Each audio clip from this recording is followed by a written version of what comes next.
Gym ஆசிரியர். தினமும் வேலைக்கு செல்லும் போது அழகான என் சக ஊழியர்களை பார்ப்பதே எனக்கு பிடிக்கும். ஆனால் ஒரு நாள் வேலை முடிந்து குளித்துக் கொண்டிருந்தபோது நடக்க முடியாத ஒன்று நடந்தது. கணினி மவுஸ் திடீரென்று மானிட்டரிலிருந்து ஊர்ந்து வந்து என் முன்னால் விழுந்தது. எனக்கு ஏதோ பிரமை பிடிக்கிறதா என்று என் கண்களை தேய்த்துக் கொண்டேன். ஆர்வக்கோளாறில் நான் மவுஸை நகர்த்தி ஒருமுறை கிளிக் செய்தேன். உடனடியாக அறையின் மறுபக்கத்தில் இருந்த தண்ணீர் கிளாஸ் தானாகவே கீழே விழுந்தது. என் இதயம் ஒரு கணம் நின்று துடித்தது. இது சாதாரண மவுஸ் அல்ல. இது மனதாலேயே நிஜ பொருட்களை கட்டுப்படுத்தும் ஆற்றல் கொண்டது. இன்னும் சோதிக்க நான் ரகசியமாக கர்சரை என் துறை தலைவரின் மேசைக்கு அடியில் கொண்டு சென்று கிளிக் செய்தேன். அவர் திடீரென்று அதிர்ச்சியில் குதித்து குழப்பத்துடன் சுற்றிலும் பார்த்தார். தூரத்திலிருந்து நான் தொடர்ந்து சோதிக்க ஒவ்வொரு கிளிக்கிற்கும் ஒரு விசித்திரமான விளைவு ஏற்பட்டது.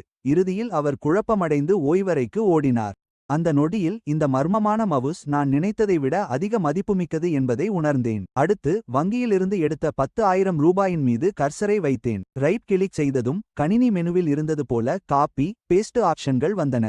யோசிக்காமல் இரண்டையும் தேர்ந்தெடுத்தேன். அசல் பணத்திற்கு அருகில் புதிய பணக்கட்டு உடனடியாக தோன்றியது. என் கண்களையே என்னால் நம்ப முடியவில்லை. என் வாழ்க்கை முற்றிலும் மாறிவிட்டது என்று நினைத்தேன். ஆனால் ரூபாய் நோட்டுகளின் வரிசை எண்களை சரிபார்த்தபோது அனைத்தும் ஒரே மாதிரியாக இருந்தன. அவை அசல் போன்ற போலி நோட்டுகள். அவற்றை செலவு செய்ய முடியாது. ஏமாற்றமடைந்து நகல் எடுத்த பணத்தை நீக்கிவிட்டு மீண்டும் சோதிக்கத் தொடங்கினேன். இம்முறை ஒரு பேனாவை நகல் எடுத்தேன். உடனடியாக அதன் நகல் உருவானது. பணத்தை போலன்றி நகல் எடுத்த பேனா எழுதும்போது மிகச்சரியாக வேலை செய்தது. இதன் மூலம் மவுசால் சாதாரண பொருட்களை மட்டுமே நகல் எடுக்க முடியும், பணத்தை அல்ல என்று தெரிந்தது. மவுசின் திறன்களை கண்டுபிடிப்பதில் மும்முரமாக இருந்தபோது என் அழகான மேலாளர் அமைதியாக என் பின்னால் வந்து நின்றார். ஸ்கிரீனை மறைக்க நேரம் இல்லாததால் வேலை பார்க்காமல் கணினியில் கேம் விளையாடுவதை அவர் பார்த்துவிட்டார். மீண்டும் வேலையை அலட்சியம் செய்வதாக என்னை கடிந்து கொண்ட அவர் இது இந்த மாதத்தில் 3வது முறை என்று எச்சரித்தார். வேலை செய்ய விருப்பமா என்று அவர் கேட்டார். அவர் என்னை கணினியிலிருந்து இழுக்க முயன்றபோது நான் அவர் கையை தட்டிவிட்டேன். அவர் முகம் உடனடியாக மாறியது. இயக்குனரிடம் சொல்லி என்னை வேலையை விட்டு நீக்குவதாக மிரட்டினார். அந்த இயக்குனர் அவர் தந்தை என்பதால் அவர் சும்மா சொல்லவில்லை. நான் பின்வாங்க மறுத்து உனக்கு தோன்றியதைச் செய் என்று கூறிவிட்டேன். அவர் என்னை வெறுப்புடன் பார்த்து 30 வயது ஆகியும் வீடு, கார், சேமிப்பு, காதலி என எதுவுமே இல்லாத என் வாழ்க்கையை ஏளனம் செய்தார். வெறும் 3000 என் சொற்ப சம்பளத்திற்காக நான் தினமும் வேலை செய்வதை பார்த்து அவள் சிரித்தாள். இருப்பினும் அவளுடன் வாதிடும் தைரியம் எனக்கு இருந்தது. அந்த வார்த்தைகள் என் பொறுமையை இழக்கச் செய்தன. அந்த அகங்காரம் பிடித்த பெண் என் சுயமரியாதையை தொடர்ந்து காயப்படுத்தினாள். இது முன்பே நடந்திருந்தால் அவள் சொன்னதையெல்லாம் நான் அமைதியாக ஏற்றுக்கொண்டிருப்பேன். ஆனால் இப்போது நிலைமை மாறிவிட்டது. என்னிடம் அந்த மர்மமான சூப்பர் மவுஸ் இருந்தது. இனி யாரையும் என்னை குறைவாக மதிப்பிட நான் அனுமதிக்க மாட்டேன். அவள் பேசிக் கொண்டிருந்த போது தெரியாமல் கர்சரை அவள் மீது வைத்து ரைட் கிளிக் செய்தேன். காப்பி பேஸ்ட் வசதியை முயல நினைத்தேன். ஆனால் வேறொரு ஆப்ஷன் என் கவனத்தை ஈர்த்தது. விவரங்கள், டீடைல்ஸ். ஆர்வத்துடன் அதை கிளிக் செய்தேன். உடனடியாக ஒரு விண்டோ என் முன்னால் தோன்றியது. அதில் அவள் பெயர், வயது, உயரம், எடை போன்ற தனிப்பட்ட தகவல்கள் இருந்தன. என் கண்கள் விரிந்தன. இந்த மவுசால் மனிதர்களையும் பொருட்களைப் போலவே ஆராய முடியும். அந்த நொடியில் ஒரு புதிய யோசனை என் மனதில் மின்னியது. இந்த திறமையால் நான் பணக்காரனாக முடியும். என் சூப்பர்வைசர் என்னை திட்டிக் கொண்டிருந்தாலும் நான் குறுக்கிட்டு விரைவில் நான் பணக்காரனாகி சொகுசு கார்களில் வலம் வந்து மாளிகையில் வாழ்வேன். ஒரு நாள் அவளையே என் செயலாளராக வேலைக்கு எடுப்பேன் என்று கூறினேன். அவள் இதை கேட்டு சிரித்து பள்ளியை தாண்டி எனக்கு எந்த தகுதியும் இல்லை என்று கேலி செய்தாள். பிறகு என்னை ஏளனம் செய்து நான் அந்த அளவுக்கு பணக்காரனானால் அவள் என் காலடியில் விழுந்து பாடுவேன் என்று சவால் விட்டாள். உடனே போனை எடுத்து ரெக்கார்ட் செய்து அதே வார்த்தைகளை கேமராவிற்கு முன்னால் மீண்டும் சொல்லச் சொன்னேன். கொஞ்சமும் தயங்காமல் அனைவர் முன்னிலையிலும் அந்த வாக்குறுதியை அவள் மீண்டும் சொன்னாள். நான் சிரித்துக்கொண்டே அந்த வீடியோவை ஆதாரமாகச் சேமித்து என் அடையாள அட்டையை மேஜையில் வைத்துவிட்டு வேலையை ராஜினாமா செய்தேன். வெளியேறுவதற்கு முன் சில நாட்களில் சொகுசு காரில் திரும்புவேன் என்று நம்பிக்கையுடன் கூறிச் சென்றேன். பள்ளியை விட்டு வெளியேறியதும் நேராக அருகில் இருந்த பழம்பொருள் சந்தைக்குச் சென்றேன். சூப்பர் மவுஸ் மூலம் பொருட்களின் விவரங்களை தெரிந்து கொள்ள முடியும் என்பதால் உண்மையான பழம்பொருட்களை போலிகளிடமிருந்து பிரிக்க இதை பயன்படுத்தலாம் என்று உணர்ந்தேன். அது வேலை செய்தால் பணம் சம்பாதிப்பது எளிதாகிவிடும். கடைக்காரர்கள் நிறைந்த அந்த சந்தைக்குள் நுழைந்தபோது ஏதோ ஒரு புதையலுக்குள் நுழைந்தது போல் இருந்தது. கையில் பாக்கெட்டில் மவுசை வைத்துக்கொண்டு சாதாரணமாகச் செல்வது போல கண்ணுக்கு தெரியாத கர்சரை கொண்டு ஒவ்வொரு பொருளையும் ஸ்கேன் செய்து என் முதல் வாய்ப்பை தேடினேன். சூப்பர் மவுசை பயன்படுத்தி ஒவ்வொரு கடையாக ஸ்கேன் செய்தேன். ஆனால் பெரும்பாலானவை போலியானவையாகவோ அல்லது மதிப்பற்றவையாகவோ இருந்தன. ஒவ்வொரு பொருளும் வெறும் ஒரு யுவான் மதிப்புள்ள மலிவான போலி என தெரிந்தது. நான் நம்பிக்கையை இழக்க இருந்த வேளையில் அந்த சுண்டெலி ஒரு பழைய உடைந்த மரப்பெட்டியில் மறைந்திருக்கும் புதையல் இருப்பதாக அடையாளம் காட்டியது. உற்சாகத்துடன் நான் அங்கு விரைந்தேன். ஆனால் நான் அதை எடுப்பதற்குள் மற்றொரு வாடிக்கையாளர் அதை எடுத்து திறந்துவிட்டார். அதற்குள் டிராகன் உருவங்கள் செதுக்கப்பட்ட ஒரு ஜேட் முத்திரை இருந்தது. கடை உரிமையாளர் உடனடியாக அது ஒரு பெரும் மதிப்புள்ள அரச முத்திரை என்று தற்பெருமை பேசத் தொடங்கி அதற்கு 1 லட்சம் கேட்கத் தொடங்கினார். இருப்பினும் என் சுண்டெலி உண்மையை வெளிப்படுத்தியது. அது தரம் குறைந்த கல்லால் செய்யப்பட்ட ஒரு போலி பொருள், அதைத் தொடர்ந்து கையாண்டால் தோல் பாதிப்புகள் கூட ஏற்படலாம். அப்படியிருந்தும் அந்த வாடிக்கையாளர் அதை வாங்கினார். நான் என் வாய்ப்பை இழந்துவிட்டதாக நினைத்து விரக்தியடைந்தேன். அப்போது காலியான மரப்பெட்டிக்குள் இன்னும் ஒரு பழைய புத்தகம் இருப்பதை கவனித்தேன். பெட்டி ஏற்கனவே விற்கப்பட்டதால் உரிமையாளர் சாதாரணமாக அந்த புத்தகத்தை எனக்கு இலவசமாக அளித்தார். முதல் பார்வையில் அது பக்கங்கள் முழுவதும் சுண்டெலி லோகோ அச்சிடப்பட்ட சாதாரண நிரலாக்க புத்தகம் போல தெரிந்தது. உரிமையாளரும் அது பயனற்றது என்று புறக்கணித்தார். ஆனால் ஏதோ ஒன்று சரியாக தெரியவில்லை. நான் பக்கங்களை கவனமாக புரட்டினேன், ஆனால் அனைத்தும் சாதாரணமாகவே இருந்தன. அந்த புத்தகம் 2 ஆண்டுகளுக்கு முன்புதான் அச்சிடப்பட்டது, எனவே அது பழங்கால பொருளாக இருக்க முடியாது என்று உரிமையாளர் சிரித்துக்கொண்டே நினைவூட்டினார். நான் கணினி அறிவியல் பயின்றவன் என்றும் என் ஆர்வத்திற்கு பொருத்தமாக இருந்ததால் அதை கேட்டேன் என்றும் விளக்கினேன். எனக்கு அந்த புத்தகம் உண்மையிலேயே தேவை என்பதை அறிந்ததும் அவர் திடீரென அதை என்னிடமிருந்து பறித்துச் சோதித்தார். அவர் ரகசியத்தை கண்டுபிடித்து விடுவாரோ என்று நான் பதற்றமடைந்தேன். ஒவ்வொரு பக்கத்தையும் சோதித்து ஒன்றும் கிடைக்காததால் அவர் இறுதியாக அதை என்னிடம் வீசிவிட்டு 100 வின் கேட்டார். நான் உடனடியாக QR குறியீட்டை ஸ்கேன் செய்து தயக்கமின்றி வாங்கினேன். அருகிலிருந்த அனைவரும் நான் பைத்தியமாகிவிட்டேன் என்பது போல என்னை பார்த்தார்கள். எந்த புத்தகக் கடையிலும் மலிவாக கிடைக்கக்கூடிய ஒரு சாதாரண நிரலாக்க புத்தகத்திற்கு ஏன் இவ்வளவு பணம் செலவழித்தேன் என்பது அவர்களுக்கு புரியவில்லை. நான் வாங்கிய பிறகு சிரிப்பதைக் கண்ட கூட்டத்தினர் அந்த புத்தகத்தில் ஏதோ ஒரு பெரிய ரகசியம் ஒளிந்திருக்க வேண்டும் என்று நம்பத் தொடங்கினர். நான் நம்ப முடியாத ஒரு புதையலை தற்செயலாக கண்டுபிடித்து விட்டேனா என்று அவர்கள் அனைவரும் யோசிக்கத் தொடங்கினர். நான் அமைதியாக இருக்க முயற்சி செய்தேன். இது கொண்டாடுவதற்கான நேரமல்ல. சூப்பர் சுண்டெலி இந்த சாதாரண நிரலாக்க புத்தகத்திற்கு 100 மில்லியன் மதிப்பு என்று கணித்திருந்தால் உண்மையான புதையல் அதற்குள் எங்கோ மறைந்திருக்க வேண்டும். நான் மெதுவாக ஒவ்வொரு பக்கமாக புரட்டி புத்தகத்தின் ஒவ்வொரு அங்குலத்தையும் கவனமாக சோதித்தேன். பக்கங்கள் மிக தெளிவாக இருந்தன. அதில் மறைக்கப்பட்ட குறிப்புகளோ மடிக்கப்பட்ட தாள்களோ அல்லது தெளிவான தடயங்களோ இல்லை. உள்ளடக்கங்கள் முற்றிலும் சாதாரணமாக தெரிந்தன.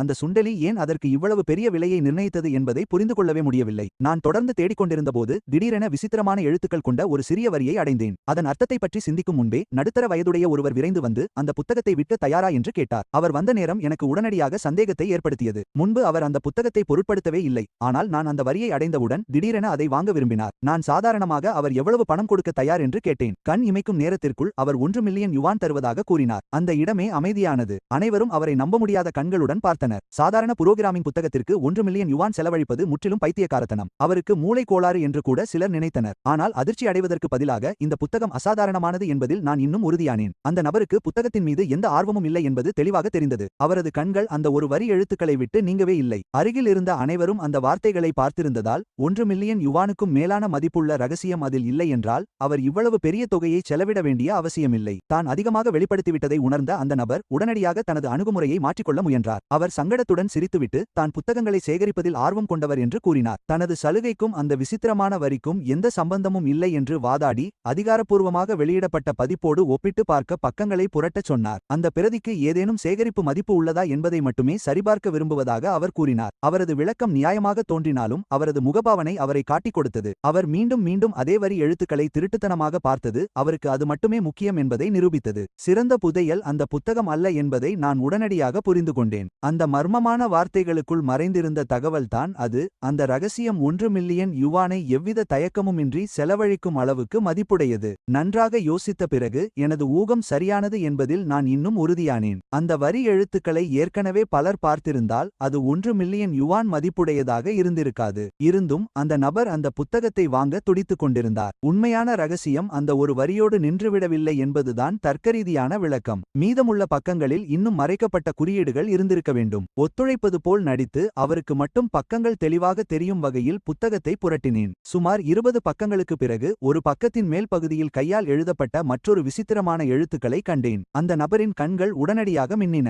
அந்த எழுத்துக்களின் அர்த்தம் எனக்கு தெரியுமா என்று அவர் அவசரமாக கேட்டு அவற்றை மொழிபெயர்க்க உதவுவதாகவும் கூறினார். நான் சிரிப்பை அடக்கிக் கொண்டேன். நான் அவ்வளவு எளிதில் ஏமாந்து விடுவேன் என்று அவர் நினைத்தாரா? அவர் இவ்வளவு பதற்றமாக இருந்தால் அந்த எழுத்துகள் நிச்சயமாக மதிப்புமிக்கவைதான். நான் அமைதியாக புத்தகத்தை மூடிவிட்டு எதையும் விளக்க மறுத்துவிட்டேன். கூட்டத்தில் இருந்தவர்களுக்கு உடனடியாக ஆர்வம் தொற்றிக் கொண்டது. சிலர் அனுபவம் வாய்ந்த புரோகிராமர்களிடம் இதை காட்டச் சொன்னார்கள். இன்னும் சிலர் தங்கள் நண்பர்களை அழைக்கத் தொடங்கினர். அவர்களில் ஒருவர் அந்த மர்மமான எழுத்துகளின் புகைப்படத்தை தனக்கு தெரிந்த புரோகிராமிங் நிபுணருக்கு உடனே அனுப்பினார். அதே நேரத்தில் ஒரு ஆடம்பர வில்லாவிற்குள் சியாவோ யாங் காங் என்ற புகழ்பெற்ற AI தொழில்நுட்ப கூட்டாளி தனது புதிய தயாரிப்பை சோதித்துக் கொண்டிருந்தபோது திடீரென அவரது போன் ஒலித்தது. இடையூறினால் எரிச்சலடைந்த அவர் அழைப்பை தவிர்க்க நினைத்தார். ஆனால் 1 மில்லியன் யுவான் மதிப்புள்ள ஒரு விசித்திரமான குறியீட்டை யாரோ கண்டுபிடித்துள்ளார்கள் என்று கேள்விப்பட்டதும் அவருக்கு ஆர்வம் ஏற்பட்டு அந்த படத்தை அனுப்பச் சொன்னார். அந்த எழுத்துக்களை பார்த்த அடுத்த நொடியே அவரது முகபாவனை முற்றிலும் மாறியது. அது ஏதோ பரிச்சயமானதாக தெரிந்தது. அந்த குறியீடு எங்கிருந்து கிடைத்தது என்று அவர் உடனடியாக கேட்டார். அது ஒரு புரோகிராமிங் புத்தகத்திலிருந்து எடுக்கப்பட்டது என்று தெரிந்ததும் ஆரம்பத்தில் உறுதியாக தெரியவில்லை என்றாலும் அது பிட்காயின் வாலெட்டின் பொதுச்சாவி பப்ளிக் கீ இருக்க அதிக வாய்ப்புள்ளதாக அவர் கூறினார். தனது சந்தேகத்தை உறுதிப்படுத்த அவர் உடனடியாக அதிகாரப்பூர்வ பிளாக்செயின் எக்ஸ்ப்ளோரரை திறந்து குறியீட்டை உள்ளிட்டார். ஒரு நொடி கழித்து வாலெட் விவரங்கள் திரையில் தோன்றின. அதை பார்த்த அனைவரும் அதிர்ச்சியில் உறைந்து போயினர். அந்த வாலெட்டில் 280க்கும் மேற்பட்ட பிட்காயின்களும் 200க்கும் மேற்பட்ட பிற டிஜிட்டல் நாணயங்களும் இருந்தன.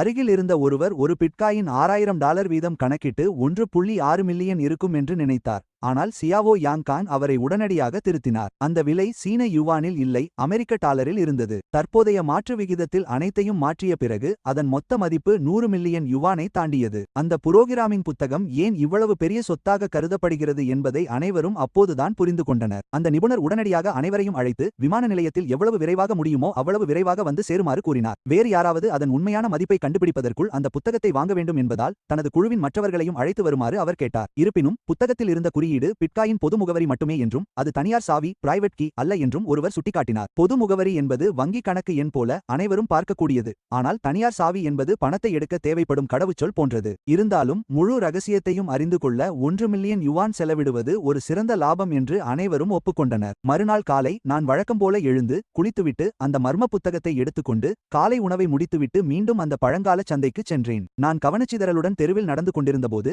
திடீரென்று 2 டாக்ஸிகள் என் அருகில் வந்து நின்றன. நல்ல உடை அணிந்த 8 பேர் வெளியே வந்து பணிவாக தங்களை அறிமுகப்படுத்திக் கொண்டனர். முந்தைய நாள் நான் அந்த புத்தகத்தை வாங்கியதை பார்த்ததாகவும் அதை விலைக்கு வாங்க விரும்புவதாகவும் அவர்கள் தெரிவித்தனர். நான் பதிலளிப்பதற்கு முன்பே மேலும் பல டாக்ஸிகள் ஒன்றன் பின் ஒன்றாக வந்து சேர்ந்தன. சில நிமிடங்களிலேயே பல பணக்கார தொழிலதிபர்கள், புரோகிராமர்கள், முதலீட்டாளர்கள் மற்றும் தொழில்நுட்ப அதிகாரிகள் என்னை சூழ்ந்து கொண்டனர். எனக்கு தெரியாத ஏதோ ஒன்று அவர்களுக்கு தெரிந்திருக்கிறது என்பது தெளிவாக புரிந்தது. அவர்கள் என் கையில் இருந்த புத்தகத்தை உலகின் மிகப்பெரிய பொக்கிஷத்தை பார்ப்பது போல பார்த்துக் கொண்டிருந்தனர். ஒருவர் அந்த புத்தகத்தின் மதிப்பு 100 மில்லியன் யுவானுக்கும் மேல் என்பதால் எந்த சூழ்நிலையிலும் அதை விற்க வேண்டாம் என்று எனக்கு ரகசியமாக எச்சரிக்கை விடுத்தார். மற்றொருவர் அங்கே கூடியிருந்த அனைவரும் மற்றவர்களுக்கு முன்பாக அந்த ரகசிய பிட்காயின் தகவலை பெற முயற்சிப்பதாக என்னிடம் கிசுகிசுத்தார். அந்த கூட்டத்தை பார்த்தபோது இவர்கள் சாதாரணமானவர்கள் அல்ல என்பதை நான் உணர்ந்தேன். அவர்களில் பலர் தொழில்நுட்பத் துறையில் புகழ்பெற்ற நபர்கள், செல்வாக்குமிக்க தொழில் முனைவோர்கள் மற்றும் பெரிய நிறுவனங்களின் பங்காளிகள். அந்த மர்மமான குறியீட்டை அடையாளம் கண்ட பிறகு அனைவரும் இங்கே விரைந்து வந்திருந்தனர். புத்தகம் விற்பனைக்கு இல்லை என்று நான் உறுதியாக கூறினேன். ஆனால் அது அவர்கள் கொடுக்கும் தொகையை அதிகரிக்கவே செய்தது. ஒருவர் 2 மில்லியன் யுவான் விலை பேசினார். மற்றொருவர் உடனடியாக அதை 3 மில்லியனாக உயர்த்தினார். விலை தொடர்ந்து ஏறிக்கொண்டே இருந்தது.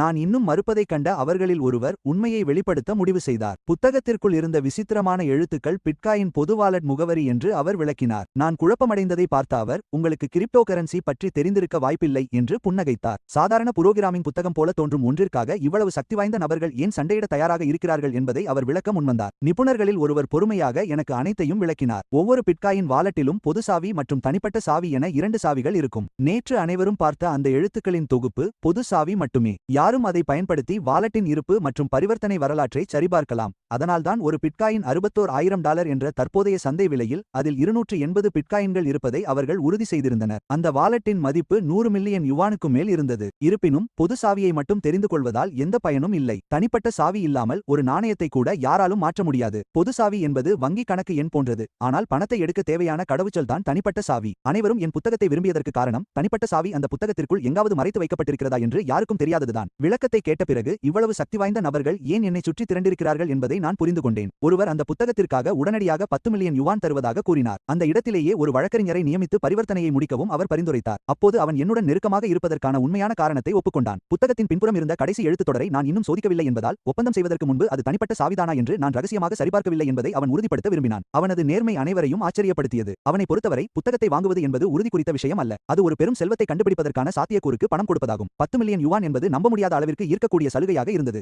ஆனால் உண்மையான வாய்ப்புகளுக்கு அபாயங்களை எடுக்க வேண்டும் என்று நான் எப்போதும் நம்பினேன். நான் இப்போது புத்தகத்தை விற்றால் அதைவிட அதிக மதிப்புள்ள ஒரு புதையலை நான் தவறவிட்டேனா என்று எனக்கு தெரியாமல் போய்விடும். நான் அந்த சலுகையை கனிவுடன் மறுத்துவிட்டேன். கிளம்புவதற்கு முன்பு அந்த நபர் தனது வணிக அட்டையை என்னிடம் கொடுத்து என் முடிவை மாற்றிக்கொண்டால் எப்போது வேண்டுமானாலும் அவரை தொடர்பு கொள்ளலாம் என்று கூறினார். ஆவலுடன் இருந்த கூட்டத்தை பார்த்து நான் புன்னகைத்து அனைவரின் ஆர்வத்தையும் ஒரேயடியாக தீர்த்து வைக்க முடிவு செய்தேன். நான் என் தொலைபேசியில் பிட்காயின் இணையதளத்தை திறந்து புத்தகத்தில் இருந்த 2வது எழுத்துத் தொடரை உள்ளிட்டு காத்திருந்தேன். அடுத்த நொடியே உள்நுழைவு வெற்றிகரமாக முடிந்தது. நான் மெதுவாக எனது தொலைபேசியை கூட்டத்தை நோக்கி திருப்பி அதில் இருந்த 280 பிட்காயின்களை காட்டினேன். சிறிது நேரம் யாரும் ஒரு வார்த்தையும் பேசவில்லை. பிறகு அந்த கூட்டமே அதிர்ச்சியில் உறைந்து போனது. உள்நுழைவு வேலை செய்யும் என்று அவர்களால் நம்ப முடியவில்லை. பலர் அதிக விலை கொடுக்காததை நினைத்து உடனடியாக வருத்தப்பட்டனர். சிலர் தங்கள் இதயம் உடைந்ததைப் போல காணப்பட்டனர். சுற்றியிருந்த அனைவரின் அதிர்ச்சியையும் மீறி நான் அமைதியாக என் தொலைபேசியை உள்ளே வைத்தேன். அவர்கள் இப்போது எவ்வளவு பணம் கொடுத்தாலும் புத்தகத்தை விற்கும் எண்ணம் எனக்கு இல்லை. வருங்காலத்தில் பிட்காயினின் மதிப்பு தொடர்ந்து உயர்ந்தால் இந்த செல்வம் இன்னும் பல மடங்கு அதிகரிக்கும். அனைவரின் பரிதாபமான முகங்களையும் கவனிக்காமல் நான் திரும்பி வந்து அமைதியாக பழங்கால சந்தையை நோக்கி நடந்தேன்.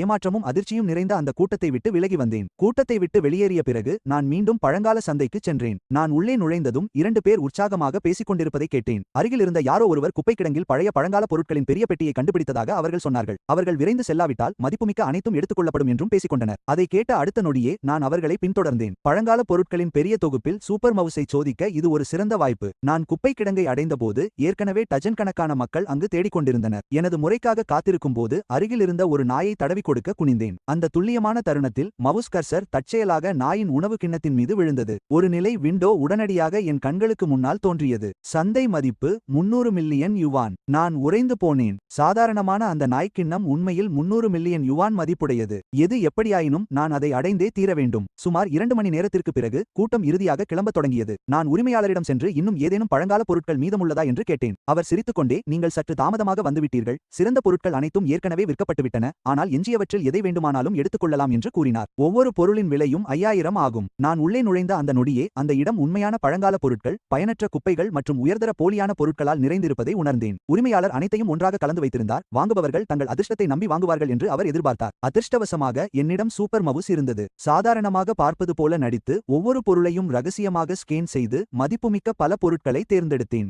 மிக முக்கியமாக அந்த மர்மமான நாய்க்கிண்ணத்தை யாருடைய கவனமும் ஈர்க்காதவாறு எடுத்துக்கொண்டேன். நான் தேர்ந்தெடுத்த பொருட்களை எடுத்துக்கொண்டு வெளியே வந்தபோது நான் என்ன கண்டுபிடித்தேன் என்று பார்க்க கூட்டம் உடனே கூடிவிட்டது. உரிமையாளர் மொத்த விலையை கணக்கிட்டு 15,000 கேட்டார். நான் பணம் செலுத்தப் போகும் நேரத்தில் அவர் திடீரென்று சிரித்துவிட்டு இன்னும் ஒரு சிறப்பு பொருள் இருப்பதாக கூறினார். ஆர்வத்துடன் அவரை பின்தொடர்ந்து வெளியே சென்றேன். அவர் பல ஆண்டுகளாக வெளிப்புற சமையலறைக்கு தாங்கியாக பயன்பட்ட ஒரு பெரிய உடைந்த கல் பலகையை சுட்டிக்காட்டினார். அதன் மேற்பரப்பு எண்ணெய் மற்றும் அழுக்கினால் மூடப்பட்டிருந்தது. அதனால் செதுக்கப்பட்ட எழுத்துக்களை படிப்பது சாத்தியமற்றதாக இருந்தது. யாரோ ஒருவர் அதை முன்பு வாங்க முயன்றதாகவும் ஆனால் விலை குறைவாக இருந்ததால் அதை விற்காமல் வைத்திருந்ததாகவும் அவர் விளக்கினார். இப்போது அதை எனக்கு 20,000 வெண்ணுக்கு விற்க அவர் தயாராக இருந்தார். நான் கீழே குனிந்து அமைதியாக சூப்பர் மவுஸை அந்த கல் பலகையின் மீது வைத்து முடிவிற்காக காத்திருந்தேன். தகவல் திரையில் தோன்றிய அந்த நொடியே என் இதய துடிப்பு அதிகரித்தது. இந்த உடைந்த கல் சாதாரணமானது அல்ல என்பதை அந்த மவுஸ் உறுதிப்படுத்தியது. அது மற்றொரு விலையற்ற புதையல். எந்தவித தயக்கமும் இன்றி நான் உரிமையாளரை நேராக பார்த்து, முதலாளி, இந்த கல்லை எடுங்கள். எனக்கு இதுவும் வேண்டும் என்று கூறினேன். அப்போதுதான் அவர் அருகில் இருந்த மூர்க்கமான நாய் அதன் உரிமையாளரின் மிகப்பெரிய ரகசியத்தை நான் கண்டுபிடித்துவிட்டேன் என்பது போல என்னை பார்த்து குறைக்கத் தொடங்கியது. நான் நாய்க்கிண்ணத்தையே வெறித்து பார்ப்பதை பார்த்த அனைவரும் சிரிப்பில் ஆழ்ந்தனர். நான் நாயின் உணவிற்காக ஒரு நாயுடனேயே சண்டையிடப் போகிறேன் என்று சிலர் கேலி செய்தனர். உரிமையாளர் சிரித்துக்கொண்டு, நீ உண்மையிலேயே அதே கிண்ணத்தில் சாப்பிடப் போகிறாயா என்று என்னை வம்பு செய்தார். நான் எதற்கும் பதிலளிக்காமல் புன்னகைத்தேன்.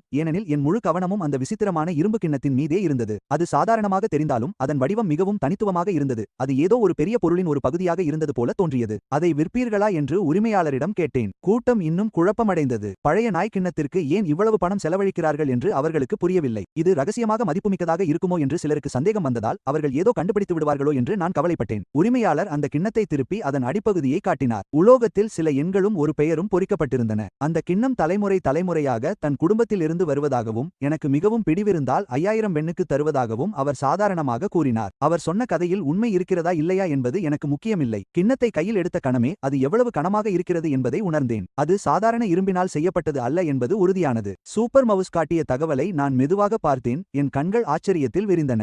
எல்லோரும் இரும்பு என்று நினைத்த அந்த கிண்ணம் உண்மையில் வெஸ்டர்ன் ஜோ வம்சத்தைச் சேர்ந்த வெண்கலப் பொருள் என்று தெரிந்தது. இது எங்கிருந்து கிடைத்தது என்று உரிமையாளரிடம் கடைசியாக கேட்டேன். ஆனால் அது தன் குடும்ப சொத்து என்று அவர் மீண்டும் சொன்னார். கேள்வி கேட்பதை நிறுத்திவிட்டு விலையை உடனடியாக ஏற்றுக்கொண்டு தயக்கமின்றி பணத்தை அனுப்பி வைத்தேன். எனக்கு ஏதோ பித்து பிடித்துவிட்டது என்பது போல அங்கிருந்தவர்கள் என்னை பார்த்தார்கள். அவர்களை பொறுத்தவரை அது அடியில் சில எண்கள் பொறிக்கப்பட்ட ஒரு பழைய நாய் கிண்ணம் மட்டுமே. என்னை நோக்கி குறைத்த நாய்க்கு பழிவாங்கவே நான் அதை வாங்குகிறேன் என்று சிலர் கிண்டல் செய்தார்கள். பணம் கிடைத்ததும் உரிமையாளர் அந்த கிண்ணத்தை நன்றாக கழுவி சுத்தப்படுத்தினார். உடைந்த கல் பலகையையும் சுத்தம் செய்து அதில் இருந்த அழுக்கை நீக்கி கிண்ணத்திற்கு ஒரு பையை தந்து எல்லாவற்றையும் கவனமாக பொதிந்து கொடுத்தார். கல் பலகையின் 2 துண்டுகளையும் காரில் ஏற்றி உரிமையாளருக்கு நன்றி தெரிவித்துவிட்டு அங்கிருந்து கிளம்பினேன். காரில் அமர்ந்திருந்தபோது என்னால் புன்னகையை அடக்க முடியவில்லை. ஒவ்வொரு நாளும் நான் இன்னும் பணக்காரனாகி கொண்டிருந்தேன். சூப்பர் மவுஸின் தகவல் உண்மையாக இருந்தால் இந்த நாய்க்கிண்ணம் வெறும் பழங்கால பொருள் மட்டுமல்ல. அது வெஸ்டர்ன் ஜோ வம்சத்தைச் சேர்ந்த விலைமதிப்பற்ற வெண்கல பொக்கிஷம். வீட்டிற்கு சென்றதும் அந்த மர்மமான கிண்ணத்தையும் கல்பலகையையும் கவனமாக ஆராய முடிவு செய்தேன்.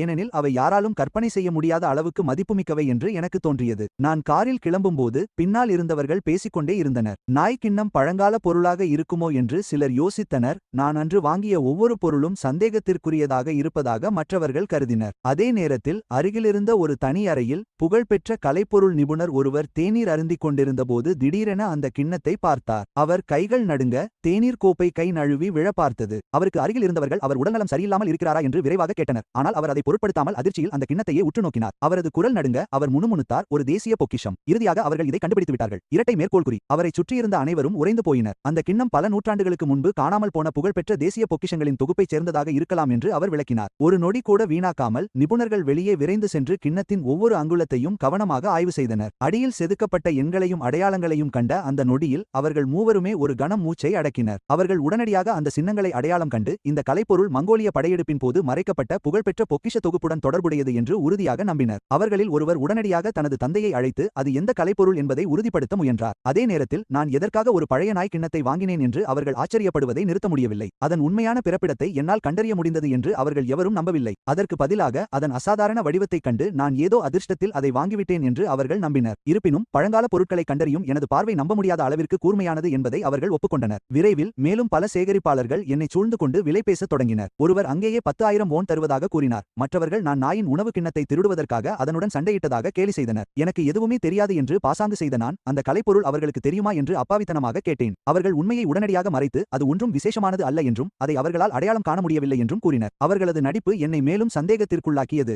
என்னை ஏமாற்றி அதை மலிவாக வாங்க அவர்கள் முயற்சிப்பது தெளிவாக தெரிந்தது. கிண்ணத்தை இன்னும் கவனமாக ஆய்வு செய்த பிறகு நான் எனது சொந்த முடிவுக்கு வந்தேன். அதன் வெளிப்பகுதி தடிமனான இரும்பு அடுக்கு போல தெரிந்தது. ஆனால் அதன் அடியில் மிகவும் மதிப்புமிக்க ஒன்று மறைந்திருப்பதாக நான் சந்தேகித்தேன். பிரச்சனை என்னவென்றால் அதன் கைவினை திறன் மிகவும் முன்னேறியிருந்ததால் பல ஆண்டுகால துரு மற்றும் அரிப்புக்கு அடியில் இணைப்புகள் முற்றிலும் மறைந்திருந்தன. நிபுணர்களில் ஒருவர் கிண்ணத்தை வெட்டி உள்ளே என்ன இருக்கிறது என்று பார்க்கச் சொன்னார். அதைச் சொன்ன நொடியில் என் இதயம் நின்றுவிட்டது போல இருந்தது. அவர்கள் அதை வெட்டினால் அந்த கலைப்பொருள் நிரந்தரமாக பாதிக்கப்படக்கூடும். யாரும் அதை தொடுவதற்கு முன் மற்றொரு சேகரிப்பாளர் திடீரென்று கத்தினார், விலையை சொல்லுங்கள். நான் 1 மில்லியன் யுவான் தருகிறேன். இரட்டை மேற்கோள் குறி. அவரது சலுகை அனைவரையும் திகைக்க வைத்தது. ஆனால் நான் பதிலளிப்பதற்கு முன்பே கூட்டத்திலிருந்து மற்றொரு குரல் இன்னும் அதிர்ச்சியூட்டும் விலையை கூறியது. நான் 100 மில்லியன் யுவான் தருகிறேன். அந்த பழங்கால சந்தை முழுவதுமே உடனடியாக அமைதியானது. விலை சில நொடிகளில் 1 மில்லியனிலிருந்து 100 மில்லியனாக உயர்ந்ததை யாராலும் நம்ப முடியவில்லை. கூட்டத்தினர் அதை நம்ப முடியாமல் திகைத்தனர். கிண்ணத்திற்குள் என்ன இருக்கிறது என்று தெரியாமல் 100 மில்லியன் யுவான் என்று சத்தமாக கூவிய ஏலதாரரை பார்த்து சிலர் கேலி செய்தனர். அந்த நபர் தனது விலையை மீண்டும் கூறி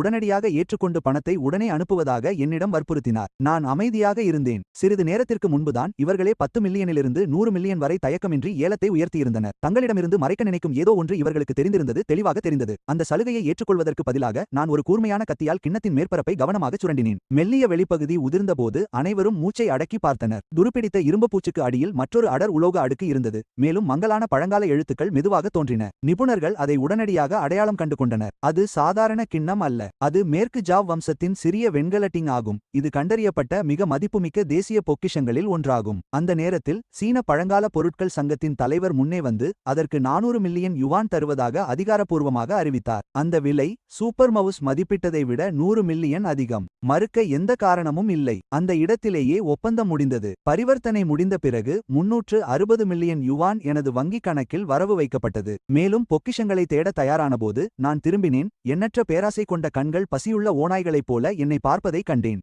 எல்லோருடைய கவனமும் என் மீது இருப்பதை உணர்ந்த நான் பாதுகாப்பாக அங்கிருந்து கிளம்பி சூப்பர் மவுஸை தனிமையில் ஆராய முடிவு செய்தேன். எனது வீட்டிற்கு திரும்பியதும் அதன் திறன்களை பரிசோதிக்க தொடங்கினேன். ஒரு நம்ப முடியாத உண்மையை கண்டுபிடித்தேன். அந்த சுண்டியால் ஒரு பொருளின் அல்லது ஒரு நபரின் எந்தவொரு பண்பையும் மாற்ற முடியும். செல்வம், தோற்றம், உயரம், எடை, வயது மற்றும் பல மதிப்புகளை மாற்றியமைக்க முடிந்தது. உற்சாகமடைந்த நான் எனது போர் திறனை நம்ப முடியாத அளவிற்கு உயர்த்த உடனடியாக முயற்சித்தேன். ஆனால் ஒரு பிழை செய்தி உடனடியாக தோன்றியது. சிஸ்டம் இடைமுகத்தை சரிபார்த்த பிறகு அங்கு ஒரு கட்டுப்பாடு இருப்பதை கண்டறிந்தேன். தனிப்பட்ட பண்புகள் அனைத்தையும் மாற்ற முடிந்தாலும் அந்த சுண்டியால் ஒரு நாளைக்கு 2 மாற்றங்களை மட்டுமே செய்ய முடிந்தது. போர் திறனை இப்போதைக்கு மாற்ற முடியாது என்பதால் மிகவும் நடைமுறை விருப்பத்தில் கவனம் செலுத்த முடிவு செய்தேன். எனது பண்பு பலகையை திறந்து எனது செல்வத்தை வரம்பட்டதாக மாற்றினேன். நானே சிரித்துக்கொண்டு நின்றபோது அவ்வழியே சென்ற அண்டை வீட்டுக்காரர் என்னை விசித்திரமாக பார்த்தார். ஒருவேளை நான் பைத்தியமாகிவிட்டேன் என்று நினைத்திருப்பார். அப்போது மிக அழகான இளம்பெண் ஒருத்தி என் முன் தோன்றினாள். அவளது நேர்த்தியான தோற்றம் அனைவரின் கவனத்தையும் ஈர்த்தது. எண்ணற்ற மாணவர்கள் அவளை ரசிப்பதற்காக நின்றனர். நானும் கூட ஒரு நிமிடம் அவளையே பார்த்துக் கொண்டிருந்தேன். அவள்தான் கியா சிங்ஷி, பல்கலைக்கழக நகரத்தின் புகழ்பெற்ற மாணவர் சங்க தலைவி. அழகுக்கும் அமைதியான சுபாவத்திற்கும் பெயர் பெற்ற அவள் ஒவ்வொரு ஆண் மாணவனின் கனவு தேவதையாக கருதப்பட்டாள். ஆனாலும் அவள் யாரிடமும் எந்தவிதமான சிறப்பான ஆர்வத்தையும் காட்டியதில்லை. பல்கலைக்கழகத்தில் அந்த புகழ்பெற்ற மாணவர் சங்க தலைவி வளாகத்தை நோக்கி வருவதை கவனித்தேன். அவள் ஒவ்வொரு மாணவனின் கனவு தோழியாக அறியப்பட்டாள். ஆர்வத்தினால் சூப்பர் மவுஸை பயன்படுத்தி அவளது நிலைப்பலகையை திறந்தேன். அவளது குணாதிசயங்களில் ஒன்றை மாற்றலாமா என்று நான் யோசித்துக் கொண்டிருந்தபோது பொன்னிற முடி கொண்ட மாணவன் ஒருவன் திடீரென்று என்னை கேலி செய்தான். என்னை போன்ற ஒருவன் ஏன் அவளை போன்ற ஒரு தேவதையை வெறித்து பார்க்கிறான் என்று கேட்டுச் சிரித்தான். நான் புன்னகைத்து, பார்த்தால் என்ன என்று பதில் கூறினேன். அழகான ஒருவரை ரசிக்கக்கூடாதா என்ன? இரட்டை மேற்கோள் குறி. தான் அணிந்திருக்கும் ஆடைகளே என்னால் வாங்க முடியாததை விட மதிப்புமிக்கவை என்று பெருமையுடன் கூறிய அவன் அதை ஆடம்பர ரோல்ஸ் ராய்ஸ் கார் ஓட்டுவதோடு ஒப்பிட்டான். ரோல்ஸ் ராய்ஸ் வாங்குவது எனக்கு கடினமான காரியம் அல்ல என்று அமைதியாக பதிலளித்தேன். அதனை கேட்ட அவன் நான் பிதற்றுகிறேன் என்று நினைத்துச் சிரித்தான். நாங்கள் இருவருமே பின்வாங்க தயாராக இல்லாததால் ஒரு பந்தயம் கட்டினோம். என்னால் ஒரு ரோல்ஸ் ராய்ஸ் காரை வாங்க முடிந்தால் அவன் தனது சொந்த காரை விட்டுக் கொடுக்க வேண்டும். ஒருவேளை நான் தோற்றுவிட்டால் எனது சொத்துக்கள் அனைத்தையும் தானமாக வழங்கிவிடுவேன். சிறிது தயங்கினாலும் என்னை போன்ற உடையணிந்த ஒருவனால் அந்த காரை வாங்க முடியாது என்று உறுதியாக நம்பியதால் அவன் ஒப்புக்கொண்டான். நாங்கள் அனைவரும் அருகிலுள்ள ரோல்ஸ் ராய்ஸ் விற்பனையகத்திற்கு சென்றோம். உள்ளே நுழைந்ததும் விற்பனையாளர் ஒருவர் வரவேற்று நான் ஏதோ ஒரு வாகனம் வாங்கப் போவதாக நினைத்துக் கொண்டார். நான் தலையை மட்டும் ஆட்டினேன். பொன்னிற முடி கொண்ட மாணவன் நான் பந்தயத்திலிருந்து பின்வாங்குவதாக நினைத்தான். ஆனால் நான் அவன் தோளில் கை வைத்து நான் கார் வாங்க வரவில்லை என்றேன். இந்த விற்பனையகம் முழுவதையும் வாங்க வந்திருக்கிறேன். அந்த வார்த்தைகள் அங்கிருந்த அனைவரையும் அதிர்ச்சியில் ஆழ்த்தியது. பொன்னிற முடி கொண்ட மாணவன் சிரித்து அங்குள்ள கார்களின் மதிப்பே பல கோடிகள் என்பதால் முழு விற்பனையகத்தையும் வாங்குவது சாத்தியமற்றது என்றான். விற்பனையாளரும் நான் கிண்டல் செய்கிறேன் என்று நினைத்து தொந்தரவு செய்ய வேண்டாம் என்று பணிவுடன் கூறினார். வாதிடுவதற்கு பதிலாக நான் உரிமையாளரின் தொலைபேசி எண்ணை கேட்டேன்.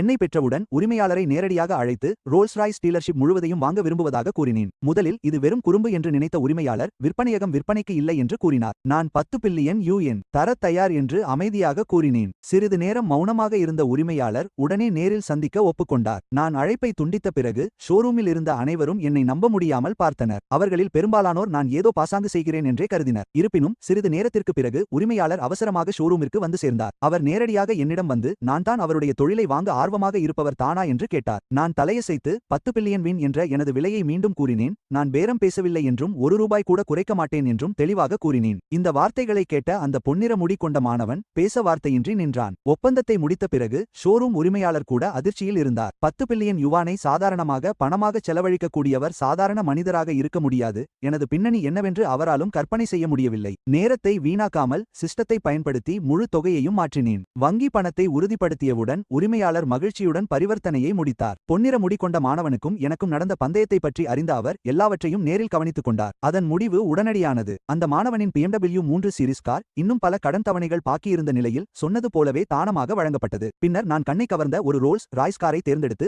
அதை நேராக ஊழியர்கள் குடியிருப்பு வளாகத்திற்கு ஓட்டிச் சென்றேன். நான் நுழைவாயிலை அடைந்தபோது எனது முன்னாள் அறை நண்பனையும் அவனது அழகான காதலியையும் சந்தித்தேன். கேலியாகச் சிரித்துக்கொண்டு அவளை பெருமையுடன் அறிமுகப்படுத்திய அவன் இன்னும் உனக்கு காதலி இல்லையா என்று கேட்டான். நான் வேலையை விட்டுவிட்டேன் என்பது அவனுக்கு தெரியும். வேண்டுமென்றே அனைவர் முன்னிலையிலும் என்னை அவமானப்படுத்த முயன்றான். பிறகு என் காதலி பொது இடத்தில் காட்டுவதற்கு அழகாக இல்லையா என்று மீண்டும் என்னை கேலி செய்தான். அருகில் இருந்தவர்கள் சிரிப்பதை தவிர்க்க முடியவில்லை. கோபப்படுவதற்கு பதிலாக என் காதலியை பார்க்க வேண்டும் என்று அவன் விரும்பினால் இப்போதே அவளை அழைத்து வருகிறேன் என்று அமைதியாக கூறினேன். அப்போது பல்கலைக்கழகத்தின் பிரபலமான அழகி கியா சிங்ஷி விளையாட்டு மைதானத்திற்கு அருகில் அமைதியாக படித்துக் கொண்டிருப்பதை கவனித்தேன். நான் ரகசியமாக சூப்பர் மவுஸை இயக்கினேன். அவளது விவரங்களை தேர்ந்தெடுத்து அவளது ஈர்ப்பு மதிப்பை அதிகபட்சத்திற்கு மாற்றினேன். மறுநொடியே எனது திரையில் ஒரு தொலைபேசி எண் தானாகவே தோன்றியது. நான் உடனடியாக அந்த எண்ணிற்கு அழைத்தேன். தொலைவில் இருந்த கியா சிங்ஷி தன் போன் அதிர்வதை உணர்ந்தாள். எனது அழைப்பை பார்த்தவுடன் அவளது அமைதியான முகம் சட்டென பிரகாசித்தது. அவள் மிகுந்த உற்சாகத்துடன் பதிலளித்தாள். நான் அவளிடம் குடியிருப்பு வளாகத்திற்கு வருமாறு கேட்டுக்கொண்டேன். எந்த கேள்வியும் கேட்காமல் அவள் சம்மதித்து அவசரமாக வந்து சேர்ந்தாள். சில நிமிடங்களுக்கு பிறகு குளிர்ச்சியான மற்றும் நேர்த்தியான அந்த வளாக தேவதை என்னை நோக்கி வருவதைக் கண்டு அனைவரும் அதிர்ச்சியில் உறைந்தனர். என்னை பார்த்த கணமே அவளது முகம் கனிவான புன்னகையாக மாறியது.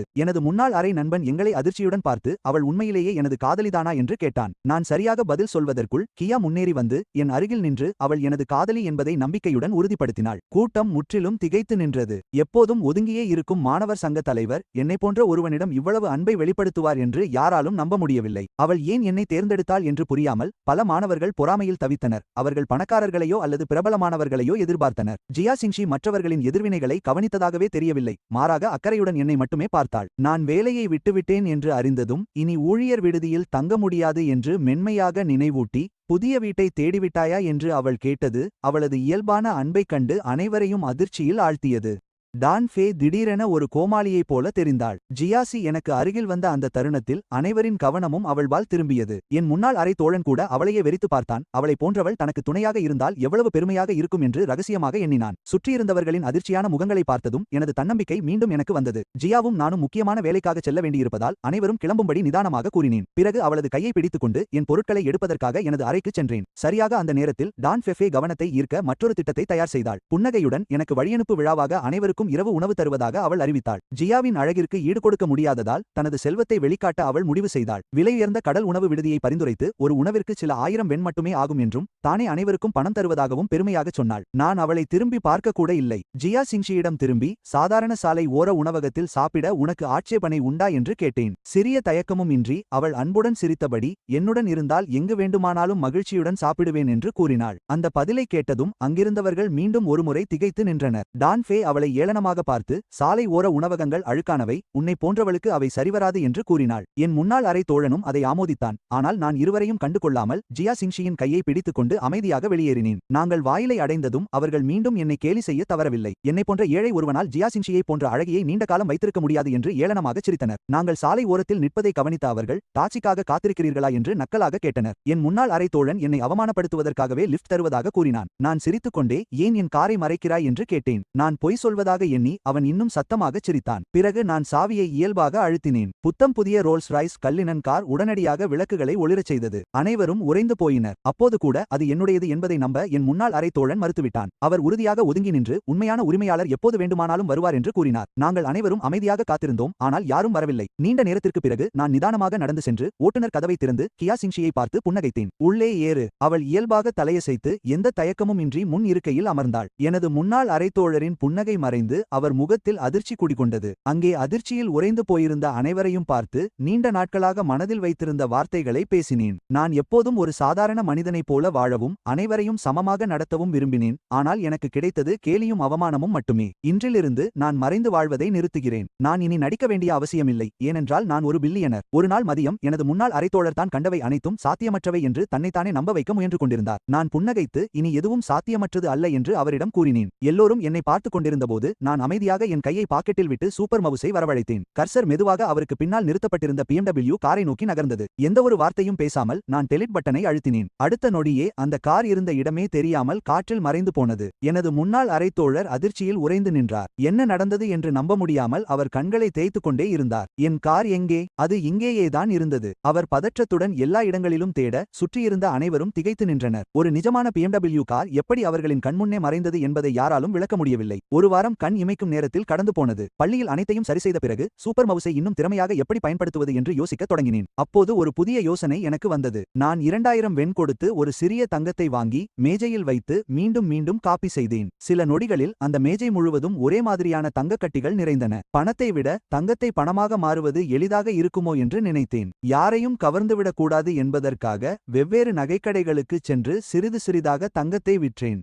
பின்னர் சந்தேகத்தை தவிர்க்க சிறிய பரிவர்த்தனைகளாக பல வழிகளில் 300 கிலோவிற்கும் அதிகமான தங்கத்தை விற்றேன். எனது செல்வம் பல மடங்கு பெருகியது. நான் முதலில் செய்த காரியம் எனது தாய்க்கு பெரும் தொகையை அனுப்பி வைத்ததுதான். அந்த நொடியிலிருந்து எனது வாழ்க்கை முற்றிலும் மாறிவிட்டது. பகல் நேரத்தில் சூப்பர் மவுஸை கொண்டு அமைதியாக எனது சொத்துக்களை பெருக்கினேன். இரவில் நான் எப்போதும் கனவு கண்ட ஆடம்பரமான வாழ்க்கையை அனுபவித்தேன். சொகுசு கார்கள், மாளிகைகள், தொழில் முதலீடுகள் மற்றும் எண்ணற்ற வாய்ப்புகள் வரிசையாக என்னை தேடி வந்தன. ஒரே வருடத்தில் உலகின் மிக இளம் வயது கோடீஸ்வரர்களில் ஒருவராக நான் மாறினேன். டைம்ஸ் சதுக்கத்தில் உள்ள பிரம்மாண்டமான திரைகளில் என் பெயர் கூட இடம்பெற்றது. எல்லாம் சரியாக இருந்ததாக தோன்றிய தருணத்தில் சர்வதேச செய்திகள் திடீரென்று என் கவனத்தை ஈர்த்தன. ஒரு சிறிய தீவு நாடு தொடர்ச்சியான அரசியல் பதற்றத்தை ஏற்படுத்திக் கொண்டிருந்தது. உணர்ச்சிவசப்படுவதற்கு பதிலாக அமைதியாக ஒரு விசித்திரமான யோசனையை நான் உருவாக்கினேன். உயர்தர ஆராய்ச்சி பலூனை தயார் செய்ய என் உதவியாளருக்கு உத்தரவிட்டு ஆயிரக்கணக்கான மீட்டர் உயரத்தில் நானே பறந்து சென்றேன். மேலிருந்து பூமியை பார்ப்பது மிகவும் பிரமிப்பாக இருந்தது. சிறிது நேரத்திலேயே அந்த தீவை நான் கண்டறிந்தேன். நிசப்தமாக சூப்பர் மவுஸை வெளியே எடுத்து கர்சரை அதன் மீது நகர்த்தினேன். எனது விரல் டெலிட் பட்டனுக்கு மேலே சென்றது. ஆனால் கடைசி வினாடியில் தயங்கினேன். அதை எளிதாக அழிப்பது மிகவும் சாதாரணமாக தெரிந்தது. சிறிது யோசித்த பிறகு வேறு ஒரு விருப்பத்தை தேர்ந்தெடுத்து கட் கட் பொத்தானை அழுத்தினேன். உடனடியாக அந்த முழு தீவும் அதன் இடத்திலிருந்து மறைந்தது. என்ன நடந்தது என்று தெரியாமல் அனைவரும் திகைத்தனர். அதை நான் உடனே எங்கும் பேஸ்ட் செய்யவில்லை. அதற்கு பதிலாக வீடு திரும்பி அதை ஆர்டிக் பகுதிக்கு அருகே நகர்த்துவது இன்னும் சுவாரஸ்யமாக இருக்கும் என்று என் உதவியாளரிடம் நகைச்சுவையாக கூறினேன். காத்திருந்த நேரத்தில் சலிப்படைந்த நான் மீண்டும் பழங்கால பொருட்கள் சந்தைக்கு செல்ல முடிவு செய்தேன். சூப்பர் மவுஸை பயன்படுத்தி மறைந்திருக்கும் பொக்கிஷங்களை தேடி நீண்ட காலம் ஆகிவிட்டது. ஒவ்வொரு கடையையும் சாதாரணமாக பார்த்து கொண்டிருந்தபோது ஒரு விசித்திரமான தங்கநத்தை மீது என் கண்கள் நின்றன. தகவல் பலகையில் 8,90,000 ஜோன் என்ற வியக்கத்தக்க மதிப்பு தோன்றியது. எதிர்பாராத மற்றொரு புதையலை நான் கண்டறிந்ததை உணர்ந்தேன். பழங்கால பொருட்கள் சந்தையை சுற்றி பார்த்தபோது ஒரு கடையில் தங்க நத்தையை எதிர்பாராத விதமாக கவனித்தேன். முதலில் மற்றொரு மதிப்புமிக்க பொக்கிஷத்தை கண்டுபிடித்துவிட்டதாக நினைத்தேன். ஆனால் சூப்பர் மவுஸால் சரிபார்த்தபோது முடிவு எனக்கு பெரும் ஏமாற்றத்தை தந்தது. அதன் சந்தை மதிப்பு வெறும் 9 யுவான், மறுசுழற்சி மதிப்பு வெறும் 6 யுவான் மட்டுமே. அதை வாங்குவதற்கு எந்த மதிப்பும் இல்லை. மவுசை நகர்த்தியபோது அது தற்செயலாக ஒரு பூந்தொட்டியின் அடியில் வைக்கப்பட்டிருந்த பழைய துணியின் மீது பட்டது. உடனடியாக புதிய தகவல் பலகை தோன்றியது. அந்த துணி மிங் வம்சத்தின் தொடக்க காலத்தில் பேரரசி டாக்கருக்குச் சொந்தமான கைக்குட்டை என்றும் 8.9 மில்லியன் யுவான் சந்தை மதிப்புள்ள அரிய வகை சேகரிப்பு பொருள் என்றும் தெரியவந்தது. என் இதயம் ஒரு கணம் துடிப்பதை நிறுத்தியது. கடையில் இருந்த ஒவ்வொரு பொருளையும் ஸ்கேன் செய்த பிறகு காட்சிக்கு வைக்கப்பட்டிருந்த பழங்கால பொருட்களில் எதுவுமே மிக மதிப்புமிக்கதாக இல்லை என்பதை புரிந்து கொண்டேன். யாருடைய கவனமும் ஈர்க்காத அந்த அழுக்கடைந்த பழைய துணிதான் மிக மதிப்புமிக்கது. சந்தேகம் வராமல் இருக்க ஒரு ஜேட் கல்லில் ஆர்வம் இருப்பது போல நடித்தேன். அதன் குறைந்தபட்ச விலையை கடைக்காரரிடம் சாதாரணமாக கேட்டேன். அது உண்மையான டாங் வம்சத்தைச் சேர்ந்த ஜேட் என்று அவர் உடனடியாக கூறி அதற்கு யாரோ ஏற்கனவே 80,001 தருவதாக கூறியதாக பெருமை பேசினார். சூப்பர் மவுசை கொண்டு ஸ்கேன் செய்தபோது அது போலியானது என்பது எனக்கு உடனடியாக தெரிந்தது. மங்கலான நிறம், சீரற்ற அமைப்பு,